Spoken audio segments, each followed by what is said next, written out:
But anyway, let's move on to match number 2. It is going to be Staz versus Glory. And both players are ready to go. So Staz has shielded his warrior and had his hunter banned out. And Glory has shielded his priest, Derek, and had his warlock banned out. What a weird world we live in, where the bans and the shields are all different classes across both players. Yeah, this is pretty consistent from Staz from last week, which honestly is something that I would almost start to fault him for, is, you know, taking a brief aside from his decisions in terms of the decks that he's playing and banning, is when we were praising Staz for his innovation by going with Hunter and Specialist when most players weren't, it was, well, exactly that. It was innovative. He was pushing the meta in a way that most players weren't going, especially with his recent performance at Masters Tour Seoul. Highlander Hunter worked fantastically well for him, the best performing Grandmaster at that tournament. Now, however, I'm starting to wonder if his lineup going a little bit samey week after week is going to be starting to be more of a hindrance than it helped him. It's because it worked out well for him last week with the quest paladin that we see from him here, and of course the Highlander Hunter that was banned away.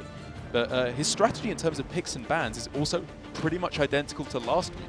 Last week he had the quest paladin and he was banning away decks like Aggro Rogue, Zoo here that he's banned away as well. And I wonder if that might start to hurt him.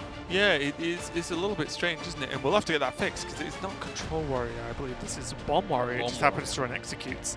Well, it's kind of... Is it Bomb Warrior? It kind of... I think it's pretty clearly Bomb Warrior. I guess, yeah. It's just a strange one, right? Because although it runs the Elix, it's just a weird build, to be honest. It runs double Execute, it only runs 1 Town Crier and 1 Eternium Rover, but then it has like 1 Devastator, but then 1 Dynomatic, but it still runs Armagadillo and Tomb Warden. So it's just a true amalgamation, I feel, of Bomb and Control Warrior. But we'll see how that does overall. But then he's just got, he's got his Quest Druid and got his Quest Paladin. That he seemed to get the job done last week. So although Staz might be a bit samey, you might be able to get away with it more because of this is like shield conquest as opposed to a specialist. Maybe it is. It's an interesting way to take it, and I hope to see good things from it, because his Bomb Warrior in particular is something I'm actually quite a big fan of. He's managed to find a build that incorporates both the Taunt package and the Bomb package by cutting shield slams and shield blocks and going for executes instead of that package. I'm interested to see how it works out for him against the much more standard lineup. One thing that worries me for that list is card draw. I've noticed I played similar lists and you just don't really draw any cards, so it can get a little bit slam. Maybe that helps out a little bit. Okay, maybe. Let's take a look at Glory's list though. He does have his warrior and the newer version of Combo Priest, which is the Wansamdi one, which is basically Combo Priest with Wansamdi in it. And so Hunter Aces, you might have heard of the guy, current world champion. His flair in the deck, and after multiple pros have talked about it after testing it, they don't think it's just a flash in the pan and, I can play this priest with this cool legendary card. Look at me. No, they actually think that actually this is just a solid card. It draws when you don't have other card draw, and also it actually ends up being 7 mana 7/7 on 7. Yeah. After having to remove every other minion priest has played. It's quite sticky. It's very strong. It's not sticky in any other game or any other matchup. Because you're against priest, you have to remove all their minions, which means you don't have any removal left by 10/7. It's crazy. It's also an interesting dynamic with the deck between the casters as well. After TJ and, well, I suppose I was going to say Cora as a caster, that's why I know her as more primarily a Blizzard employee now and a card designer. But with Cora and TJ both tweeting out that they just sailed through to Legend with this deck, and you hearing me literally punching my wall last night in anger in the room next door to yours, screaming as I lost to the 5th mind control tech in a row with this deck. So last night I was just chilling out, quite relaxed. Me and Derek have like apartments next to each other. Walls are quite thin. And then I just God, you can't repeat what I said. I nearly did that, but I hear loud noises of anger. Smashing the desk. All I do is open up my friends list on Hearthstone. Derek is playing a game of Hearthstone. I was like, oh, yes, he is. It should say Derek is losing a game of Hearthstone. He got very angry and it was very, very funny. It was so annoying. I started off at rank 2 1 star. I played for like 7 hours that day. I finished at the exact same rank 2 1 star. It was thoroughly infuriating. Okay, well, let's see if these players can finish in Legendary, at least for this match. 3-1 for both these. The winner effectively goes to the top of their group, or at least more or less, for now anyway. And it's going to be Warrior on the top for Staz. and Glory on this Quest Shaman. And this is, again, another matchup that is up for debate in how to play and what decks are good. There's about 18 million different builds of Quest Shaman, but I feel like Glory is playing the standard one for competitive. Yep. Because the one Earth Shock is very important, because without that you can just lose to certain decks like Priest. It's Priest. It helps out a lot as Priest. But we'll see. I know Admirable's a big fan of you put every single point of damage to face against Warrior, and I kind of agree. Yeah, me but too. because this is Bomb, maybe it's got a little bit more tempo. You have to play a little bit more defensive. Also, where do you fall on this, Darren? There's 2 former champs and 0 Annoyatrons, whereas I feel like the most common accepted build is 1-on-1. 1-on-1, or I've seen quite a few of 2 Gigglings, no former champs. Yeah, now. that's another build that's quite popular, but I think a lot of players are just like, if you just play one or the other, you get both Battle Cries from Shoulda Walk, you can do Strong Turn 5, Strong Turn 7. And well, my personal opinion on that is I am not... I don't know what it is about this deck. I struggle to perform well with this deck. When I've played it on ladder, it hasn't worked out well for me. And I feel like, given that this deck can be very difficult to play, former champ works similarly to Chef Nomi and Druid. To me, it feels like training wheels. It's just a decent mid-game threat that you can throw down and get a little bit of power on the board. But I get the feeling down in my gut that if you know what you're doing with this deck, it's not actually necessary. Because against the aggro decks, it's obviously not that strong because it's a little bit, you know, it's not taunt, it's not removal. You'd rather be playing your Lackey Generators, Mogu rushing in and killing something off. And against the control decks like Warrior, you generally, I think, want to go for the burn plan. Just go for a lot of damage push to face turn after turn. And this is the thing. Quest Shaman is very powerful. And funnily enough, like we were practicing it together the other day, and we lost most games because we were playing some absurd decks. We really were. Playing it near the start of the season is just a death trap, honestly. But I played a lot of this yesterday and went like 80% on ladder or something, which was pretty good for me, especially. But I think my view on the deck is you have like, say, 5 powerful things you can do.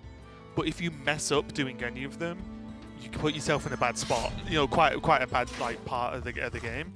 So I feel like I agree. I think the deck's actually deceptively difficult to play. I think it's very difficult to play correctly. Yes, yeah, play well, should I say? Yeah. Like it's a relatively forgiving deck, I would say, because you know you can just play out all your battle cries, pull ahead on board. But in certain matchups that feel impossible to win or difficult to win, if you're playing correctly, I think you fully can get yourself a lot of percentage. Yeah, I think that's the misconception, though. I think the problem with the deck is you can't just play all your stuff on the board. I think if you just kind of haphazardly throw things down just to get battle cries going, that's when you start to just...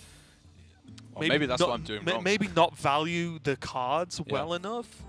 Because it's like, oh, we'll get the quest active, and then, oh, the battle cry is good because it happens twice. It's like, right, but do you actually even need it this turn? Or do you play it because you can, do you know? And maybe that's the difference. I don't know. It's definitely tricky and kind of cool, though. For Glory, though, while he may have been expecting for a value grind fest in this matchup, that is absolutely not what he has got. This is kind of a throwback to the start of Grandmasters before the Saviors of Autumn expansion came out in Season 1, where Bomb Warrior was an absolute menace in that meta game. Just a lot of players going for it, and a lot of players having a lot of success with it, going very aggressive like this. Lucky, pretty clutch. I hate getting that one, me. Yeah. I've had that one, I think, 3 times yesterday, and every time I had to trade it into like a 3-3. It feels terrible. But this is my point, right? So, versus Warrior, yes, it's a bit different because it's Bomb. But versus Warrior, just bounce your damage and lethal them with like Shoulda What doing 20 damage on something silly, right? Okay, but what if your opponent's killing you? Like, you can't just not play certain cards, right? Like, look at this hand. Yeah. It might come to it where Glory just has to just play a Life Drinker on the board, gets 1 battle cry, and that's your lot for that card. And although that's nowhere near the full potential of what you can do, you might get forced into it because Staz at the moment, I feel, is getting a strong grip on this deck. And because the deck doesn't overly have card draw, of course the Novice Engineer with hero power is good, it has a lot of card generation. Sometimes, say your bouncers are near the bottom of the deck, it can actually be quite hard to get to them fast enough, and you're then forced to play with the cards that are in your hand.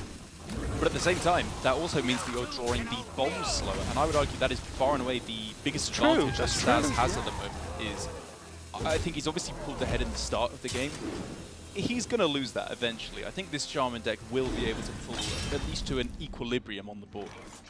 Well, look at this turn, though. Outside the Quest Explorer pickup, which was very nice, of course. It was looking pretty good. But that's what I mean, right? Sometimes, like, do you just have to play Life Drinker? Yeah. Because if you play Cable Rat, yes, you get a lackey. That's great. But then, what if the lackey's not good? Why did you totem first there? Because Oh, yeah. Sorry, I'm he wanted to save the minions for Quest, yeah. right? I was wondering if he wanted to play something else. Yeah, no, sorry, that was just correct. My mistake. We'll let you off this one, Stark. Thanks, buddy. That's what I mean. Something about this deck, it just, I don't know. Just throws you. Hey, sometimes It you does just throw me. Sometimes It you does. just don't get on with the deck, whether it's good or not, Yeah. right? This deck, yeah, like I said, something about the playstyle doesn't quite fit with me. I'm a play minions on curve gamer.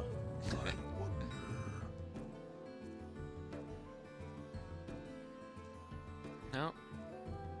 Staz would love one more mana this turn, I think, to play your mummy and then just drop down Clockwork after it, but I think he may as well just take the Clockwork value. Somebody order a bomb. Fair enough. I mean, this is just good, right? And this 2/3 does nothing else. Like, Especially as there are now 6 bombs in the deck for Glory. You know, it doesn't take that much card draw for him to start dying pretty quickly. and this is it, right? Like, this hand, this is one of the drawbacks of Champ, right? Even on 7 mana, without Mutate, oh, I made 2 5/5 dudes, like, cool. I guess And I'm then dead. Staz just goes, great, nice plain 5/5 trend, and just carries on playing aggressive until he needs to go defensive. It's a weird deck. I know that I'm kind of with you, although I've been having some success now. I've practiced it tons, but it's definitely a weird deck to play. It has a lot of nothing, but it can go on for. It's like Shark Rogue when they have like a million It is lackeys. kinda like Shark You just do a Rogue, lot yeah. of little bitty things that kind of stack up over time. Shark Road make a lot more sense to me though. It's because it's Rogue, Darren. It's just no other rogue. You just reason. point everything face. Yeah, there you go. This place is scary. Shark was the first class I got golden though. It was my Oh, was it? original favorite. Yeah, yeah. Was that because of Tunnel Trog? Uh, Was that? Did you start playing Tunnel Trog? I knew you started playing what I will call late, but not late. You know what Well, I mean? no, I mean I was playing since closed beta. I was just rubbish. Oh, okay. For the most part.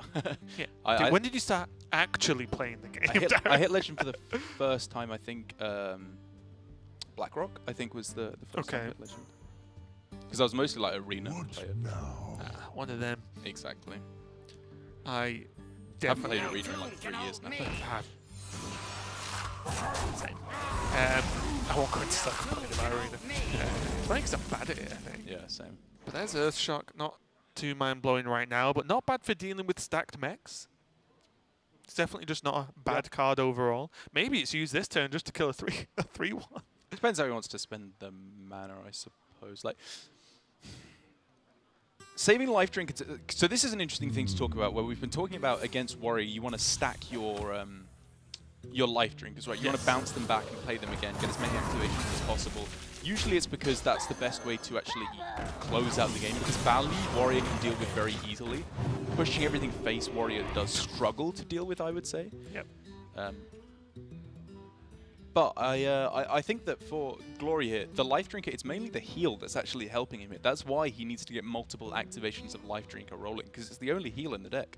But and then that's the tough call, isn't it? It's what I was on about earlier, where Glory doesn't have any bounces yet.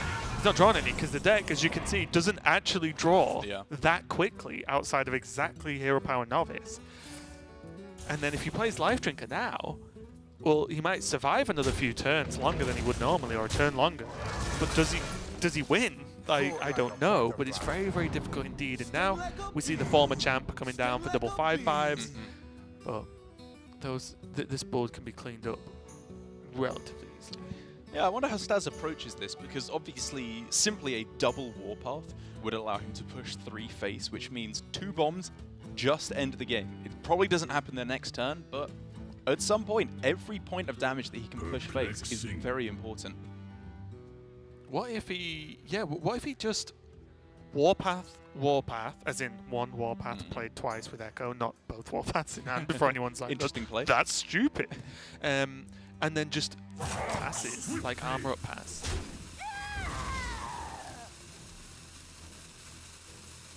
because I don't think he can spend a lot on clearing this board. Oh, that's better. Yeah, that seems good. Yeah, so what about Warpath, Warpath? What about execute double snip snap? That's what I'm looking at now. Execute double You magnetize it on, you push 7 face. That means 1 bomb ends the game. Oh, you know what? Okay, I'm kind of with you on that. Yeah, I didn't actually even look at the health. Yeah. But I just think it's annoying to deal with and sets up for a better Warpath next my point turn. being is I think the only thing Staz needs to worry about is what happens if Glory plays Shudderwock next turn. Because that's it, right? Good Either point. Glory plays Shudderwock and things happen, or he doesn't play Shudderwock and any other turn's kind of good for Staz. But again, because the deck doesn't run the... Oh my god, the Annoytrons. Giggling Giggling Vendor. Wow, I just completely blanked on that card even though I've been playing it all yesterday. Because the deck doesn't run it, there's no safety net. Yeah. Right? So Staz can play fairly aggressive anyway. Because he knows there's no realistic taunts coming up. Yeah. I like pushing damage to face. At least... I don't think I like okay. this I guess what this does is it puts him under 10, which means he could still die to bombs. I guess. Maybe. Hold that thought. Could still die to bombs. Oh. Ooh. Okay, That's a a pretty big good deal. draw. Yeah, that's a very nice draw. But the reason well, first of all, the reason why I don't like that for Staz is Lethal. he would have just won the game, obviously. Come on, you idiot. Of course. But mainly, Warpath is sick in this matchup. Double Warpath turn 10, that's usually just 2 board clears, straight up. And I think using a Warpath and an Execute just to clear this board... Shaman doesn't often put stuff past 5 health on the it board, really right? doesn't. Like, It really doesn't. Outside of like Mutates and Shuttlewalk itself. and normally if they put something past 5 health, it may as well be 100 because it's some stupid Yeah. mutate thing that's happened.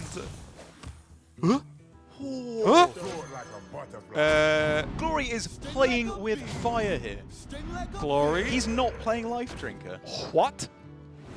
I guess he's more afraid of his opponent going wide on board. Okay. I guess that makes some sense, right?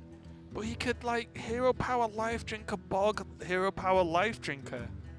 I mean, that only leaves a 3/3 on the board, though, is the problem. So if Staz had gone for, I don't know, 3 snip snaps or something, he can't defend against the board very well. I guess. I mean, maybe this is just right, but incredibly brave. I think the thing is, he's going to have to gamble with bombs at some point in the game. Right, but I'm just thinking, what if he draws Shudderwock? Like, surely he's got to rely on Shudderwock, right? Surely. Maybe. And if he does, guess. then he At needs some Life point. Drinker. Life Drinkers in his pool because he It's has very 0. unlikely he gets it literally this next turn. But it's likely he gets a bomb, right? What is it, like a roughly 1 in 4? Chance of 1 bomb kills him? There's 5 left, so yeah. Spicy. Okay, so he has to play Lucky first, and if he plays Lucky, he can't do the big Life Drinker bounce. So maybe he's just looking for a heal. He can do the Life Drinker bounce. He can play Life Drinker bounce as well. I'm saying, oh right, yeah, of course. Stormbringer. Is it ever Let's go. Stormbringer over Reign Let's of Toads? go. I think that's probably the sensible pick. Boo. I'm not here for sensible, Derek. Didn't sign up for this. I'm here for memes. So, Totemic Smash with the Reign of Toads, I guess. Okay. Because again, if he heals... Is he doing that this turn? Perplexing. I can't remember what the board looks like. Maybe. There's a lot more stuff on his opponent's side of the board. Especially as he kind of wants to play Earthshock on one of the snaps, maybe, unless he wants to save it for Ziliax. Well, if he takes Earth... If he plans on playing Earthshock, then he can just take Ancestral Spirit or Wind Fury this turn, right? Fair. He's going to get the heal. He's going to get the bounce. Oh, he's going to have to tank the damage, though. That's it, though. Like, he's healed, but he's taking... He's healed for 6, but he's taking 4. Yeah. And then we can see it's Ziliax as It's well. interesting he was willing to gamble last turn, but not this turn. Yeah. Well, actually, it's even more likely to draw a bomb or draw bombs this turn, but I guess it's safer.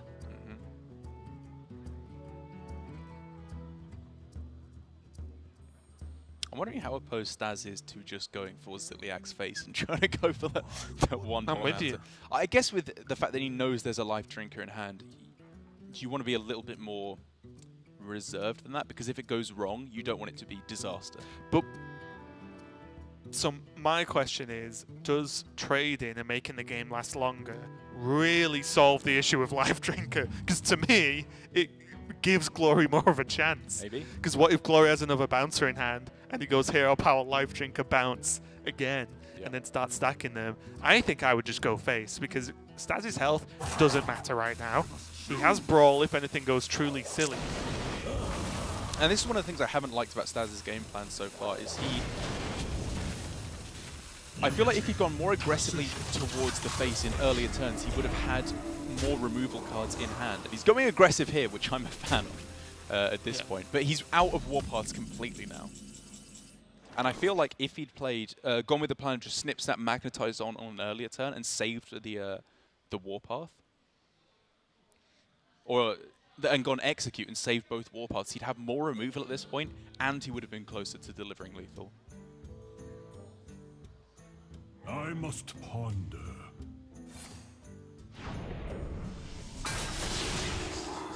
This is still a bit of an annoying board to deal with. And this is, again, this is the question, right?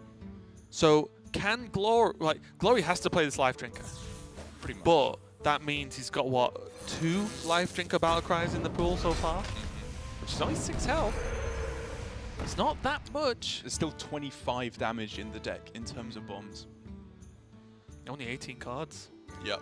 It's going to start coming thick and fast. I mean, it's getting close to a 1 in 3 to draw it every turn. And also, there's still 2 bomb cards left in the deck in Clockwork Goblin and Wrench Caliber available to Staz, and of course, Blastmaster Boom itself, which would, at this point, pretty much seal out the game. So what I did mention with Staz's deck, though, with no shield blocks and stuff, you Very really light do on run out shield. of card draw. Good point, I've good tested a few different builds of Bomb Warrior with some of the newer cards and some without, but you do feel the lack of cards, especially obviously not drawing Boom. You do start to feel it. Yeah, I am somewhat surprised by his build of the deck, because I can understand why he wants to go for Armageddon and 2 Warden, but at the same time, some of the other inclusions like Slam I think is not necessary. Double Omega Assembly, I think you could definitely take out one of the Omega Assemblies in favor of another Dynamatic, maybe another Omega Devastator.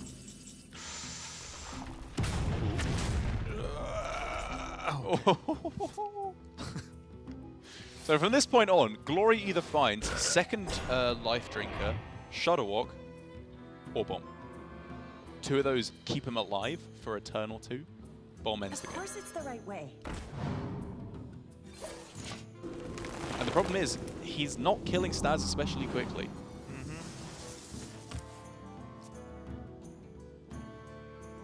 Oh. Hello. Lovely pickup there for Staz, of course. Now it's not only bombs, it's the Zaps. 3 damage hero power. Yeah, Zap could also just close out Or the even, the Couple 1 of damage kabooms. hero power twice, Yep. silly things like that. or Omega Assembly into Clockwork Automaton into 2 damage to everything. Oh, Mega Assembly into whatever. Stuff for lethal. Fair enough. Derek's Nemesis. It is actually. I hate that card so much. It should have gone a long time ago. Are we ready for some evolves, anyone? Glory needs to evolve with the Lackey and just Wasp Face for 6.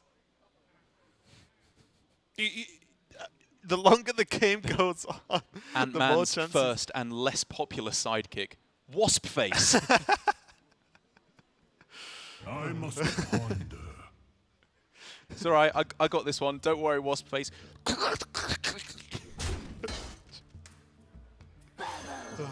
They're giving it actions to that too. It's like his pincers. Yeah. I don't actually know The what wasps wasps have have. pincers. They got like, what are they called? Mandibles? Yeah, those mandibles. are pincers are like hands, right? Hand things. Coincidentally, we will be sending you over to Sottle and That's Mandible for the European region next. Oh, you're on it today, Derek. Oh! I think we just heard the Chinese language casters laughing at that one as well, being top decked.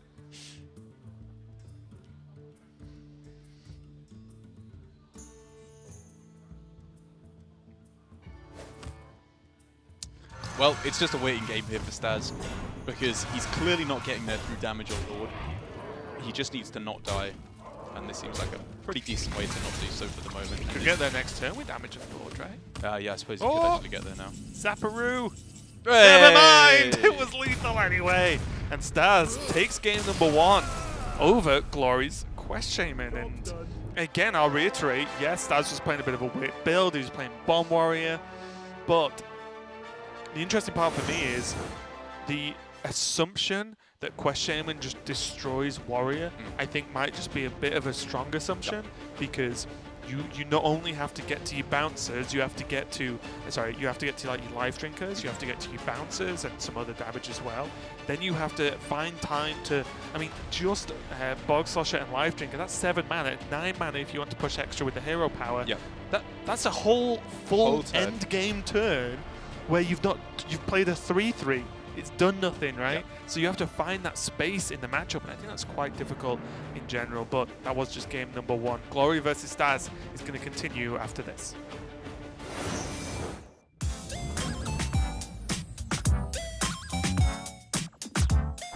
Hi, my name is Dylan. I play Hearthstone, and my in-game name is Frosty. Favorite Tiki character probably has to be Tyrion Lannister from Game of Thrones. I love his sarcastic wit and charm. Dog person is a fairly good way to describe me. Describe myself in a word, huh? Well, oh, geez, that's a bit of a toughie. Jokester. It's definitely got to be meat lovers, by far. There are a lot of handsome Europeans in the Hearthstone scene. You know, there's quite a few playboys out there, so I suppose if I could turn into another pro, it'd have to be Orange. I mean, he is pretty handsome and good looking, so what can I say?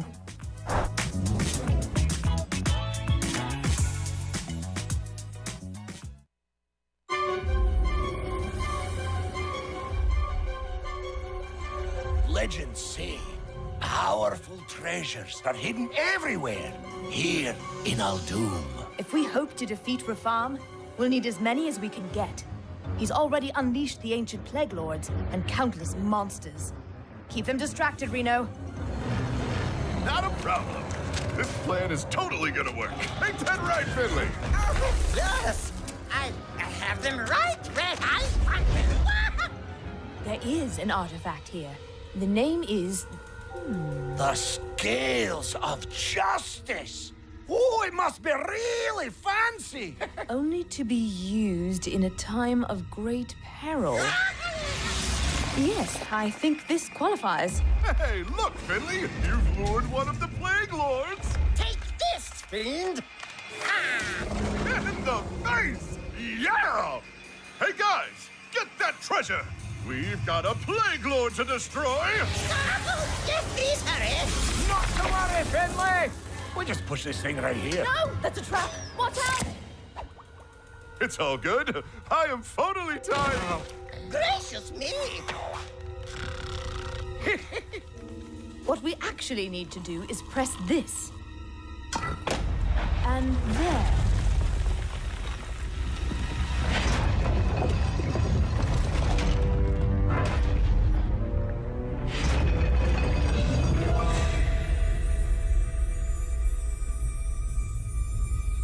A Fish. No, it's the Scales of Justice. Oh. Ah, who wants to use it first? Oh, I do. Me.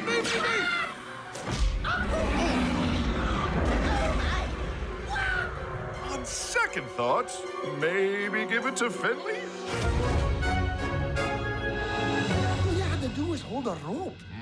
Here we go, blaming the tall, ruggedly handsome guy again.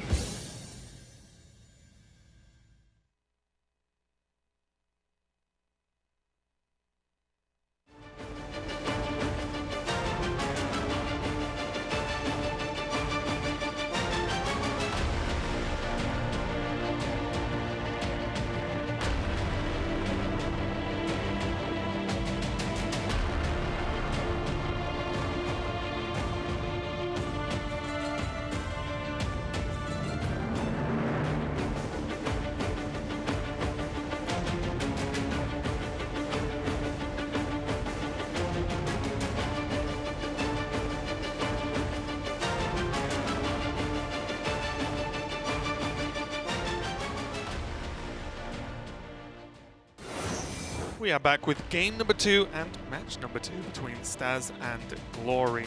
And this is going to be an interesting one because I believe Glory is going to be playing his Priest. Yeah, a deck that I feel in Asia Pacific at least was vastly underrepresented in the previous week. I believe it was just Alutimu and Glory as well who brought it last week with identical lineups with them both being Japanese players and I believe practice partners. As you don't ever get, I think, complete identical lineups. Card for card. Yeah, exactly. Literally card for card without the players working together in some way. And I think that was a pretty good decision from them last week to bring it because it does very well against the Druid, in my opinion, which I believe is what Staz is lining up here. It's one of the main reasons to play it on ladder, in my opinion, is you get not a free win, but I would say a 70% matchup. I don't think it's unfair to call it in favor honestly, of Priest. the times that really loses is when you just have a bad draw.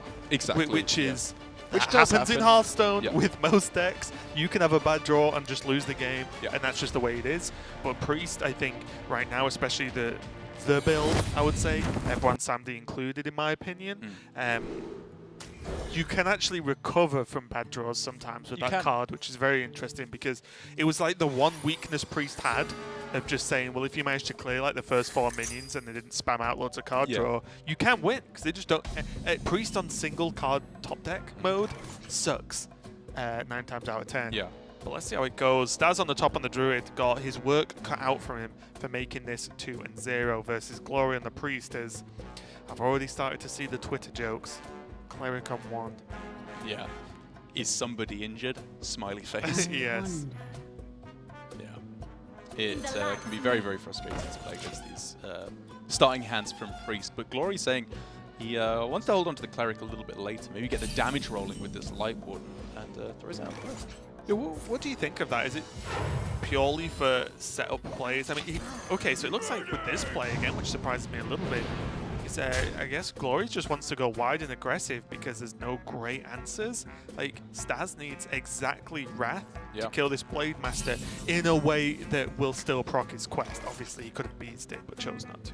I guess he's just saying if you don't have Wrath, you're in a big trouble here. Because, to be fair to him, his hand had no easy way to play it out, I think. It was either Cleric, coin, Injured Blade Master into Injured Blade Master, or Light Warden, coin, Injured Blade Master into Blade Master. Because if he didn't go for that, we were looking at plays like Cleric, coin, Power Word Shield on turn 1, which I think in the aggro matchups is a very, very strong play that you should always be considering.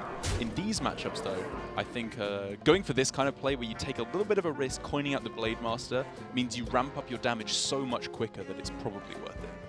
It was interesting then, because there was even other ways you can play that turn. I was actually wondering whether Blade Master again.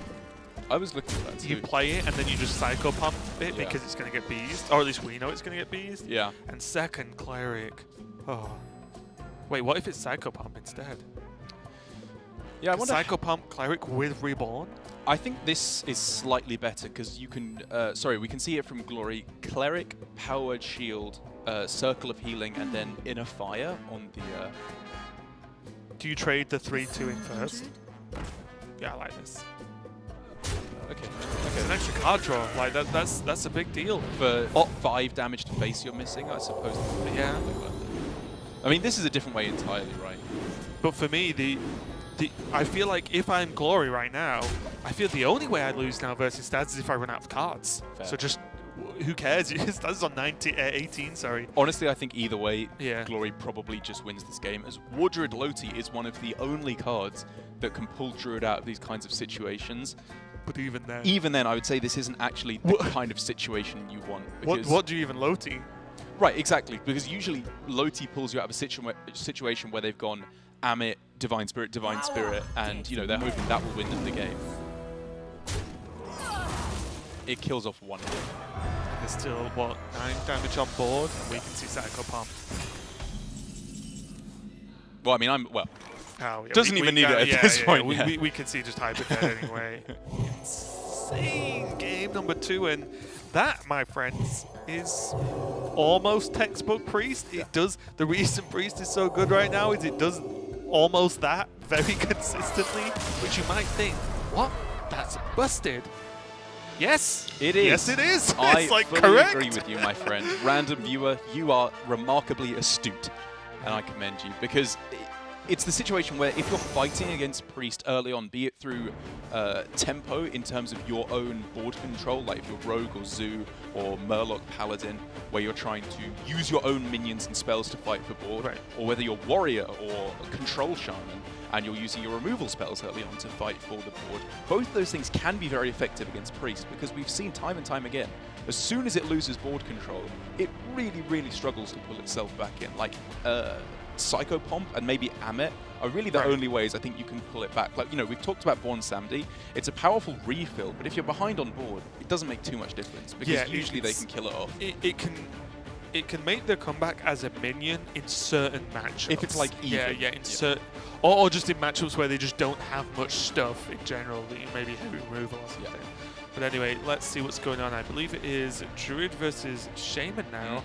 So Staz on the Druid and Glory on the Shaman. So we get to see this matchup, which again is just another weird one, because the problem with playing against Shaman right now is they can discover spells that deal with single target minions, or they have, you know, so for example, Hero Power Wasp and deals 6 from hand, which is insane.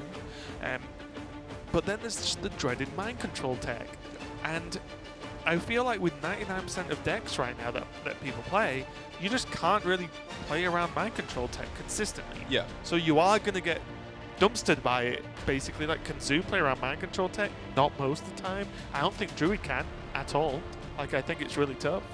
I think it's tough. I think it does have a pretty consistent game plan with playing around mind control tech. Yes, and playing around mind control tech, in my eyes, does not necessarily mean keeping your board at less than 4 minions the entire game. Okay. I think it can do that still. I think if you have an Oasis Surger, you can then value trade Hidden Oasis to heal it back up. You can just have a couple of minions on board, and they struggle to pull back from that. Or you can just go super wide on the board with a King Feoris, or when you already have a couple of minions in play, then you go for Cenarius and you make your board even larger. Cenarius, Coin, Powered Shield, Power of the Wild, things like that. But I find that in my side, playing the Druid against the Shaman, the main thing I'm afraid of isn't even mind control tech in the later stages of the game, although that is scary. It's Mutate early on is really where I think the Druid is afraid, because if they're able to get down an early Mogu Flesh Shaper and then evolve it, the Druid has no answer. I mean, they were even joking yesterday on Omnistone that why does the deck even play the quest when you just want to Mogushon and mutate and win the game on like turn 3, and it's like... It's a fair point. They're kind of joking, but also kind of not. And, you know, it's that powerful. There were a lot of builds of Shaman knocking about with Mutate before the quest in the expansion even came out, running the former champ, running Giggling Inventor. I know Jambre was a big it's like effectively fan of that deck. Token Right, Shaman, like token kind of, evolved Shaman, yeah. And even now, I think there's a lot of room for some kind of that deck to exist, where, you know, you can play the Thunderhead package, the Spirit of the Frog package, and then just throw in Mogu, because you always go super wide on board, and then 0 mana is just another way to activate Spirit of the Frog, and just not a bad card. Yeah, like, for example, look at this turn. This turn, if Mogu was in hand, would have been played. And it would have been insane. Yeah, and then Druid's like, good game. Yeah. If it was evolved as well, of course. That's true. And this is 100% not over yet. Staz still has a pretty strong game plan, I would argue, being able to curve into the perfect 5 and then 6 of Oasis Surger and then Nourish with an Anubis Defender as well. I personally think Staz has got himself a very even game here. I mean, drawing 2 Crystal Merchants will do that for you, because there's a reason it's the highest mulligan card in the deck. Mulligan win rate. I honestly feel like without Crystal Merchant, that I wouldn't even want to play the deck, and that seems so weird. It's like a 2-mana 1/4 that draws you a card. Like, I don't even think I want to play the deck without Crystal Merchant. Yeah. Because it's good to just draw you a card, and if it survives for a turn, very juicy. Like I said, I remember reviewing this card when it got leaked, and I said it's either going to be horrible or busted. There's no middle ground with like 1/4 that can draw a card. Yeah. Either it's nowhere near good enough, or it's the best card in the deck. Well, I like the comparison, although it's a little bit crude, to just Mana Tide Totem. It's just a +1/+1 Mana Tide the vast majority of the time. For 1 less mana. Right, but you have to play it on 3, right? Yeah, so that's it's true. It's that's effectively true. 3 mana. Although, again, obviously that's a little crude because you can do other stuff with it. And now, big questions. Is the board too wide for Staz to come back to? Is Oasis Surger going to be enough? There is a Kobold Lackey. There is Wasp, so there's easy ways for this to be dealt with right now. Yeah, very, very easy. Hero power, Kobold. I think Kobold face, trade the question in, and then just Wasp the 5/5. You get to push 4 more to face.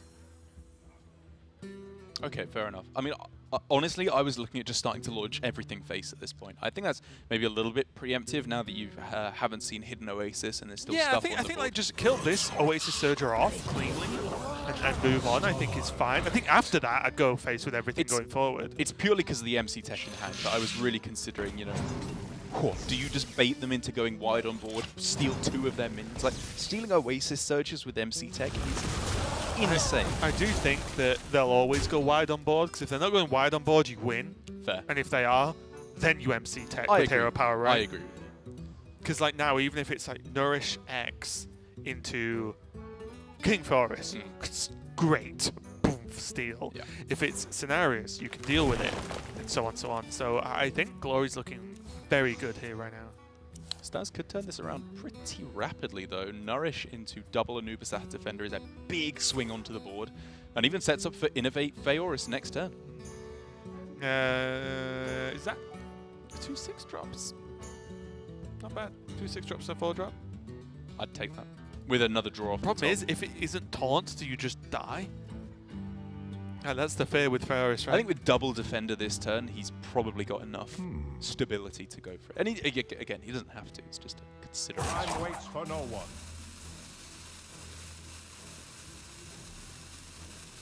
I think Tendies might be good.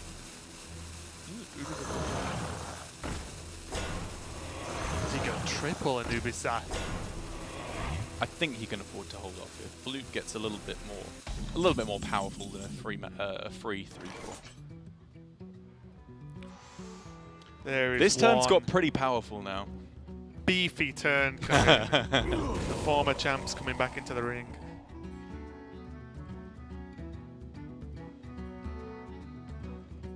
It's been a good year, or a good season already for former champs. It's about to get better. Let's turn to a triple threat match as well with this Throw it like a this butterfly. mutate gonna buff him up. Sting like a bee. Sting like a bee. Is that a whelp? Yeah. That's not bad. It's a little bit So- slow, but with the other damage on board, it's effectively just insurance against Starfall. It's a really weird plot twist when the fighting trainers was a mechanical whelp all along. No one saw that coming at the end of the film. At the end of the movie, he's Just beaten against the ropes, turns around for a word of inspiration from his trainer.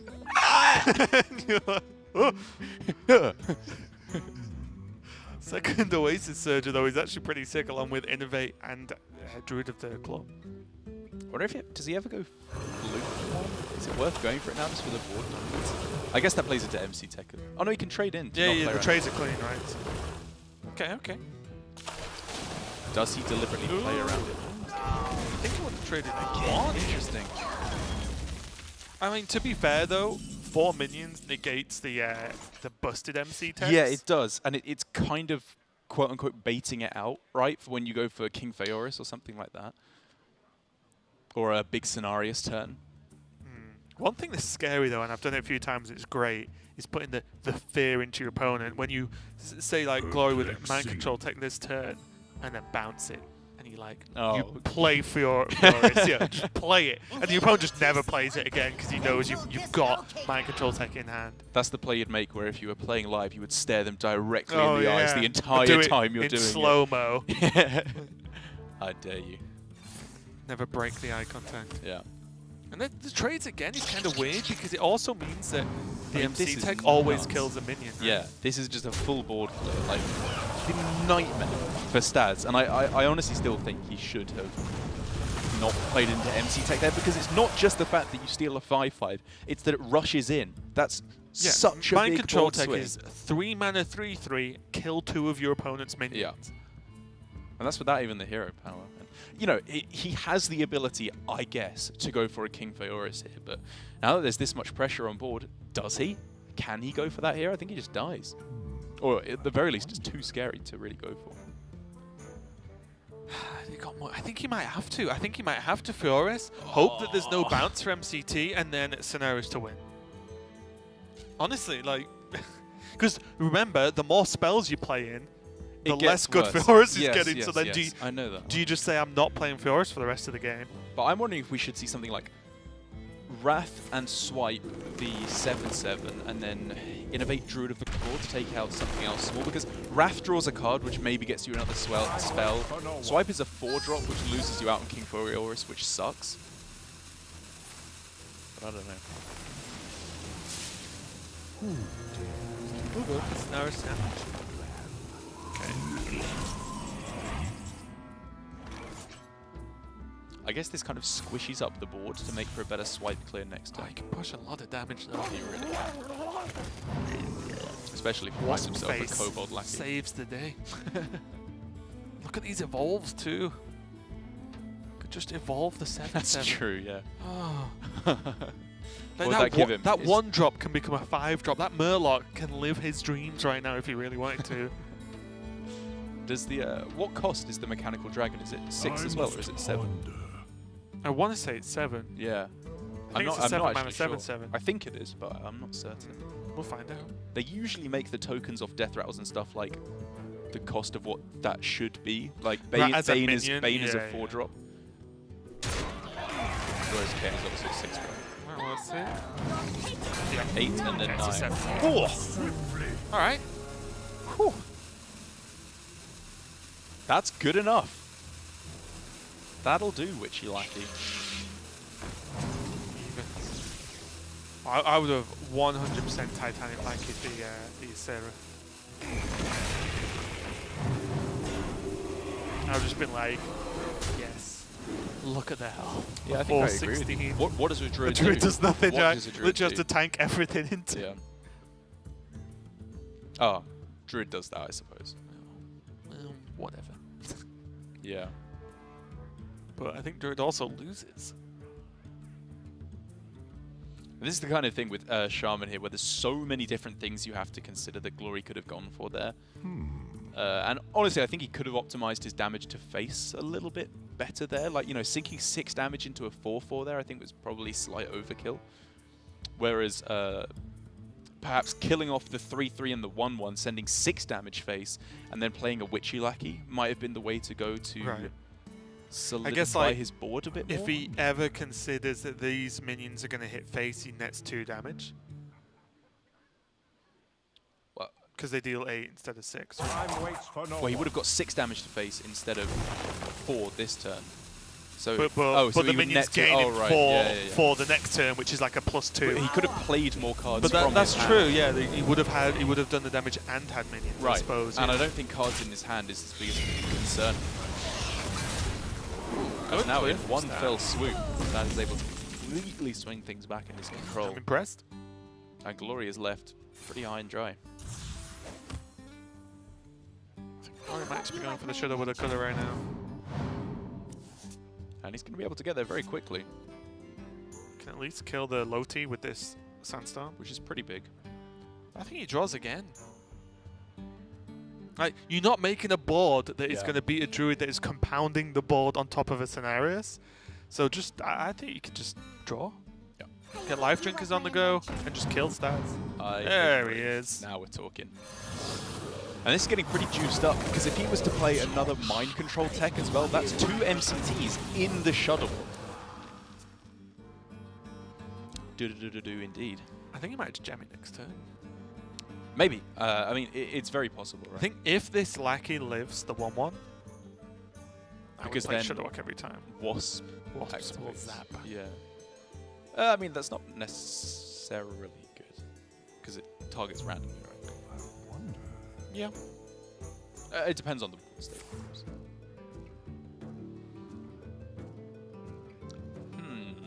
Just to note as well, Staz is running Chef Nomi in his list. Yeah. It's also running Zephyrus, which I guess today just refuses to be near the top of the deck for anyone. It's true. It's like literally last card in the last match. Yeah. And It was literally edging the towards last that card. way in this one as well. You would have thought a genie would be itching to get out the bottle and ready to go. Maybe it's just got comfortable living quarters. Yeah, it's true. Like, do you mind, mate? I was watching Countdown.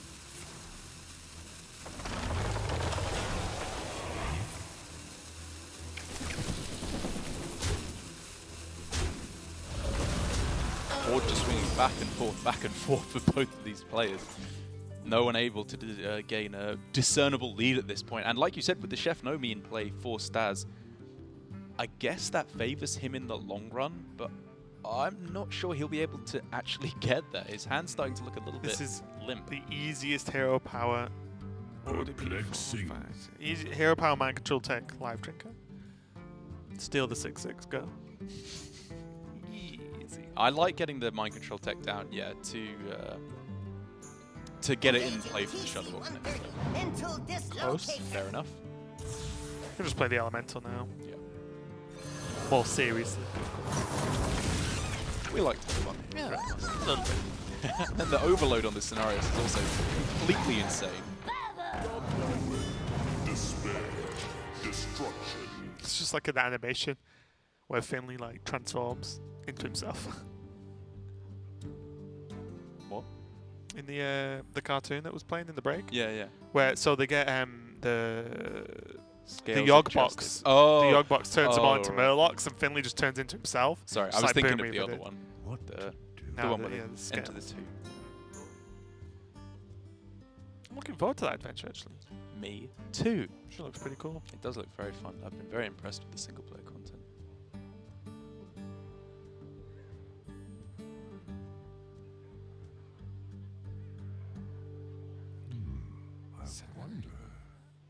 Well, you just heart the cards this, right? What, just- you just go uh, Feoris? 2 6 drops, a 3 drop, and a 5 drop. It's a like, big it's board. Never It's getting a better, big board. and it's never getting better. And you play Nomi for Floop anyway. Yeah, yeah. Oh, I think I would have just played it. It's unlikely Staz is dead next turn, even if there's no taunts, no nothing. Yeah. And and Glory's board is 1/1. It's like they're not going to kill 6 drops and 5 drops, right? It's a tough situation, right? Because either way, you're just praying there's no Shuttlewalk in hand. Because if you go for it first, you just play King Feoris, and he goes Shuttlewalk, he fills the board entirely, and then King Feoris is worse.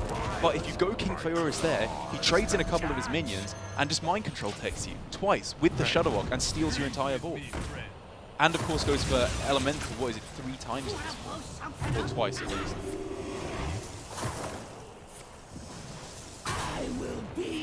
I just feel like King Feoris is only ever getting worse. Yeah. The future is ours. So, sorry guys, we're having some sound issues right now.